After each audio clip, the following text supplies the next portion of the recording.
जाती है। मेरी एक मजबूरी है कि मैं जिधर से जाता हूँ सोचता हूँ कि सब कवर करते चले, इसलिए कि हर तकरीर को जिंदगी की आखिरी तकरीर समझ के करता हूँ।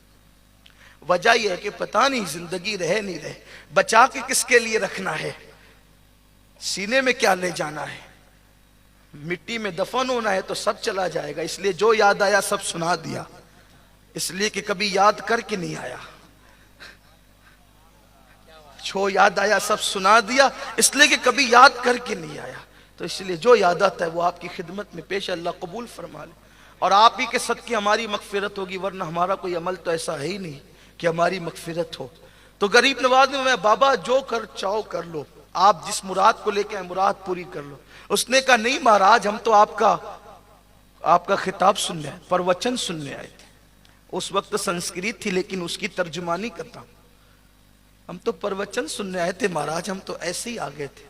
तो गरीब नवाज ने मुस्कुरा के, तब भी गुस्से में नहीं आए, मुस्कुरा कर फरमाया बाबा जो तकरीर सुनने आता है वो कमर में खंजर बांध कर थोड़ी आता है, वो कमर में खंजर छुपा कर थोड़ी आता है। फरमाया नहीं, हिंदुस्तान वालों की आदत है वो कमर में खंजर बांधते हैं। फिर मुस्कुरा कर फरमाया अच्छा हिंद वालों की आदत है कि वो खंजर कमर में बांधते हैं, तो क्या ये भी आदत है कि आने से पहले बादशाह से हमारी मौत पर आधे मुल्क का सौदा करके आना भी क्या हिंदुस्तान वालों की आदत है? इतना सुनना था, ढेर हो गया कि बादशाह के कमरे में आधे हिंदुस्तान की हुकूमत पर इनकी जान का सौदा तो मैंने किया है। ये कितना महान इंसान है कि ये याना सागर के किनारे बैठकर बादशाह के महल की गुफ्तगू को भी जानता है।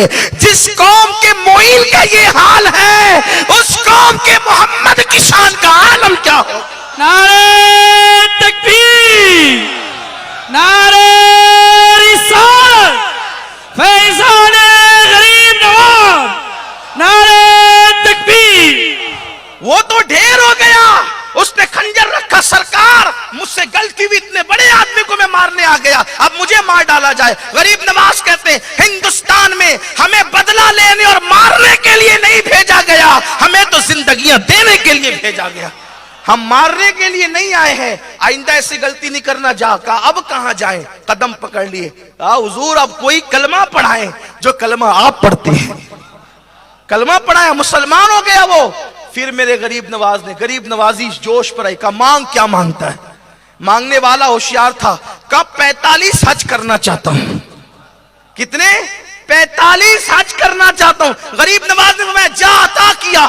मैं सोचता हूं वो था कितना होशियार, एक बात में, एक मुंह में कितनी बड़ी चीज मांगी। 45 हज का मतलब क्या कि 45 साल की जिंदगी भी मांगी।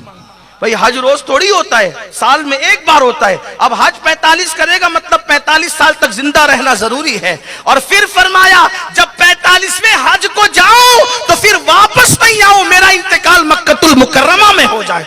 फरमाया जा वो भी अता कर। ये गरीब नवाज थे। तो बात चल रही थी